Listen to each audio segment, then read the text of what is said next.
Hello everyone, sorry for the lack of uploads recently.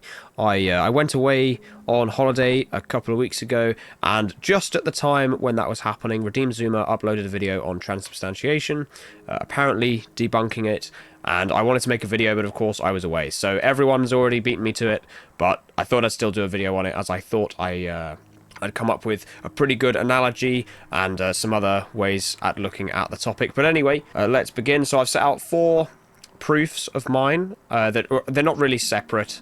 They sort of work in tandem with each other, and that is Church Fathers, Corinthians, analogy of Redeem Zuma's logic, and the fruits argument, which I brought up in the Why Are Gen Z Catholic video that I did a couple of weeks ago.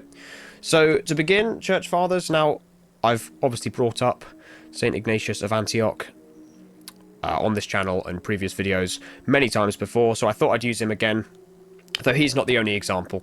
But here we have in his epistle to the Romans, I desire the bread of God, which is the flesh of Jesus Christ. Now that is very obviously talking in literal terms, as other church fathers do, and as Jesus did, so that's just a baseline. There were people in the early church that genuinely believed that it is real. How did I phrase it here? Yes, it is the actual body and blood. So that is pretty difficult to dispute. I haven't heard a convincing argument that Ignatius or other early church fathers were talking about other things. And so with that, I'd like to bring 1 Corinthians 11:27. Whoever eats the bread or drinks the cup of the Lord in an unworthy manner will be answerable for the body and blood of the Lord. So, of course, the argument that Redeem Zuma made was that he is a Calvinist, he's a Presbyterian, and he believes that if you don't believe that the presence of God is there, then you're just eating bread and drinking wine. Whereas if you do believe that the presence of God is there, then you are consuming the real presence of God.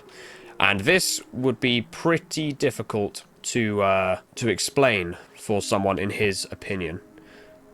Or for someone who holds his opinion, rather, since this is very clearly condemning someone unworthily receiving the Eucharist, which wouldn't matter in the Presbyterian Calvinist view that Redeem Zuma holds. Now, I don't know if he's responded to that in the last few weeks, because he's made a lot of his videos on the topic members only, and I'm not a member of his channel. I probably should be, but I haven't spent money on that yet, so I don't know if he has responded to that. But in his original video, he'd never brought up Corinthians at all. He focused only on John 6. And so I thought I'd come up with an analogy of his logic. So his logic goes like this. So in John 6, it says, all who eat the bread have eternal life. I'm butchering that quote, but that's pretty much what it says. It's the part where Jesus is preaching to the Jews, and he says, those who eat my body and drink my blood will have eternal life. And the Roman Catholic Church says that some people who do that don't have eternal life, so therefore the Roman Catholic Church must be wrong, which would be a very good line of argumentation. But the mistake that Redeem Zuma makes is that the statement he assumes is exhaustive, which it isn't. It's not an exhaustive statement, and I will explain what that means with this analogy here. So let's take the analogy of the Olympics. So if I were to say everyone with a gold medal has won a race, obviously under the context of talking about the Olympics, we all know that to be true. If someone gets a gold medal, they haven't come second, third, fourth, whatever, they come first. And so if I were to say anyone who has a gold medal when talking about the Olympics is someone who has come first in an event, no one would dispute that. That does not mean that if someone picked up a gold medal or was given a gold medal who was not an athlete and did not take part in the Olympics and just watched it, perhaps, it doesn't mean if they then put the medal over their head, that would suddenly make them the winner of an event. But it also wouldn't make me a liar either, because in the context of what I'm talking about, I'm obviously talking about athletes, even though I don't explicitly say it, because the statement I'm using isn't exhaustive. And that is just simply how language is used. Not every single specific thing is always outlined, because context matters in language and in the meaning of words. So if we take the context of John 6, it's preaching context, preaching to people and about people that follow Christ and who receive the Eucharist. So under the context of how it is being used, it's quite obvious that what's being spoken about is people receiving it worthily. as opposed to unworthily, which is how you can still believe John 6 and transubstantiation and marry it with what is said in 1 Corinthians. And that is the Catholic view that has been held for many years.